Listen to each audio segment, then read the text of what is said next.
Hello दोस्तों। आज की कहानी ज़िंदगी का मज़ा। बड़ी प्यारी सी चुलबुली सी कहानी। चलिए शुरू करते हैं।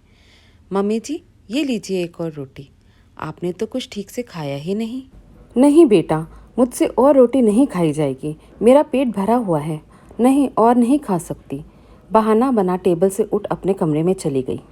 सोचते सोचते वापस अपने कमरे में पहुंची। पवन, मुझे लगता है मम्मी जी खाने के नाम पर बहाने बनाती हैं। शायद उन्हें मेरे हाथों की रोटी या फिर सब्जी पसंद नहीं आ रही। रेनू सोचने की मुद्रा में बोली। कैसी बातें करती हो भला? मेरी मम्मी को तुम्हारे हाथों का खाना पसंद नहीं आता? तो फिर अभी थोड़ी देर पहले इतनी तारीफ कर रही थी, वह क्यों करती? तारीफ तो कर रही थी, मगर तुमने देखा उन्होंने सिर्फ एक रोटी खाई। सुबह भी सिर्फ चावल ही खाई थी। मैंने आज उनके लिए बैंगन की सब्जी, पुदीने की चटनी, खीर, कितना कुछ बनाया, मगर उन्होंने सिर्फ दाल चावल ही खाया। ऐसा क्यों? अरे यार, ये तुम सीआईडी देख देख कर ना जग्गा जासूस बन गई हो। अभी तक तुम मुझ पर ही जासूसी चलाती थी। छुट्टी के दिन कहाँ गए थे, ऑफिस कब का बंद हो गया, कितनी देर में आओगे, आज मीटिंग नहीं थी फिर भी देर कैसे हो गई, किसके साथ गए थे, लड़की थी या लड़का, फ़ोन क्यों नहीं उठा रहे थे, फ़ोन स्विच ऑफ क्यों था। यार, मैं इन सवालों के जवाब दे देकर थक गया हूँ, मगर अब तुम्हारी जासूसी करके नहीं थकती। तुम्हें इस घर में आए 1 महीना ही हुआ है और तुम उनकी जासूसी करने लगी। उन्हें रोटी पसंद नहीं, सब्जी पसंद नहीं, वो खाना क्यों नहीं खा रही, वो ज़्यादा क्यों नहीं खा रही, वो ज़्यादा क्यों खा रही हैं, वो कमरे में क्यों बैठी हैं, वो बाहर क्यों गई हैं, पापा जी बाहर से पैकेट लेकर आए, मम्मी ने मैगी खाई। अरे, जिसे जो करना हो करने दो, तुमको क्या? पवन झुंझुलाते हुए बोला। ऐसे कैसे? जिसको जो करना हो करने दो। मैं कोई तुम्हारे यहाँ पढ़ी लिखी फ्री की टैलेंटेड नौकरानी लगी हूँ जो तुम लोग मेरा इस्तेमाल करते रहो और मैं चुपचाप रहूँ?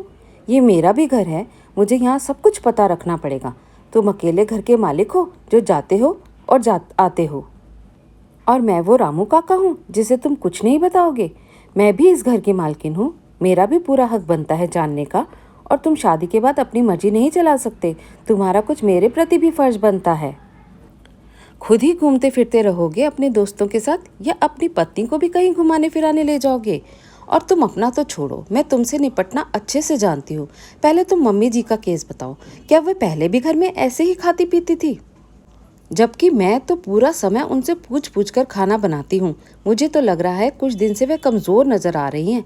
अगर ऐसे ही चलता रहा तो वह बीमार पड़ जाएंगी। मुझे उनकी फिक्र होती है, इसलिए मैं तुमसे बात कर रही हूँ। और तुम हो कि मुझे जक्का जासूस बनाकर बदनाम कर रहे हो। और झूठ मूठ का मुंह बनाकर रोने लगी। अपना माथा पीटते हुए बोला, अरे भाग्यवान, चुप हो जाओ, गलती हो गई, माफ़ कर दो। आगे से तुम्हें जग्गा जासूस नहीं कहूँगा।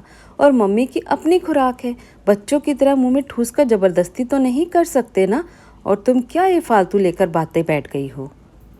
कहीं सारी रात इसी तूतू मैमे में ही ना निकल जाए। बात आई गई हो गई, मगर रेनू को अभी भी चैन नहीं था। कुछ विचार कर वह सुबह का इंतज़ार करने लगी। अरे बहू, क्या बात है, आज खाना नहीं बनाई हो? मम्मी जी, आज का खाना आप बनाइए। कुछ दिनों से देख रही हूँ आपको मेरे हाथ का खाना पसंद नहीं आता। मम्मी जी बस, अब कोई और बहाना ना बनाना, क्योंकि मुझे खाली रैपर कभी बालकनी में तो कभी डस्टबिन में दिखाई पड़ गए हैं। साथ में पापा जी भी पुड़िया में कुछ सामान लाते हैं, और मुझे तो लगता है वह खाने पीने का ही होता है। अपनी बहू की बात सुनते ही मंदाकिनी जी नज़रें नीची करके बोली, बहू, क्या बताऊँ, मेरे दिल पर कोई जोर नहीं चलता।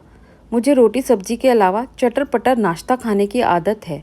असल में मुझे मेरे मायके में रोटी नहीं खाती थी मैं, तो मेरी माँ upma, pohe, bread pakora, bread, biscuit, bakery item, sabudana khichdi, ऐसे चटर पटर आइटम बनाकर देती थी।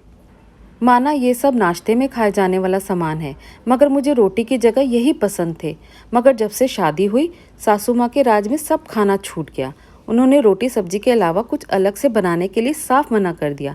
फिर भी मैं बच्चों के बहाने छुप छुप कर कुछ खा लिया करती थी। उसके बाद तुम्हारे ससुर जी मेरे लिए ब्रेड, बिस्किट, चिप्स अपनी माँ से छुपा कर लाया करते थे। फिर जब से सासू माँ चल बसी, मैं घर में आज़ादी से मनमर्जी का खाती पीती थी। मगर अब पवन की शादी के बाद तुम आ गई, तो लगा मेरी आज़ादी फिर से छिन गई। एक और डर था, कहीं तुम मुझे चटोरी ना समझ लो, इसलिए छुप छुप कर अब अपनी पसंद के आइटम खाती हूँ। और तुमसे रोज़ नए नए बहाने बनाती हूँ कि मुझे भूख नहीं है, क्योंकि मेरा पेट तो उस चटर पटर सामान में ही भर जाता है।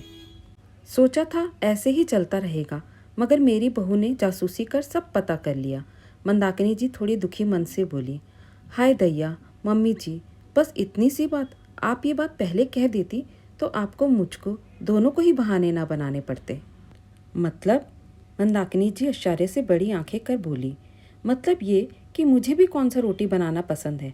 मैं भी तो आदर्श बहू बनने के चक्कर में तरह तरह के व्यंजन बनाने में लगी थी। अगर आप मुझसे पहले ही कह देती तो मुझे भी यह गोल रोटी बनाने से छुटकारा मिल जाता और हम दोनों सास बहू मिलकर यही चटर पटर बनाकर खुश रहते। चलो हम दोनों के लिए उपमा बनाकर लाती हूँ। रेनू उठकर खड़ी ही हुई थी कि ससुर जेठामल जी बोले, बहू यह तो बड़ी खूब रही कि तुम सास बहू की जोड़ी जम गई, मगर इस बूढ़े ससुर को तो रोटी सब्जी ही भाती है, उसका क्या। लगता है हम बाप बेटे को खुद ही रोटी बनाना सीखना पड़ेगा।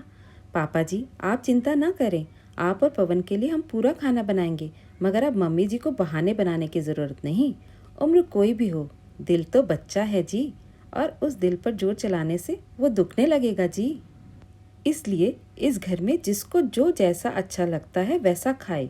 पीढ़ियाँ बदल गई तो परंपराएं भी बदल दी जाएं, तो ज़िंदगी का मज़ा ही दुगना हो जाए। क्यों मम्मी जी, सही कहा ना?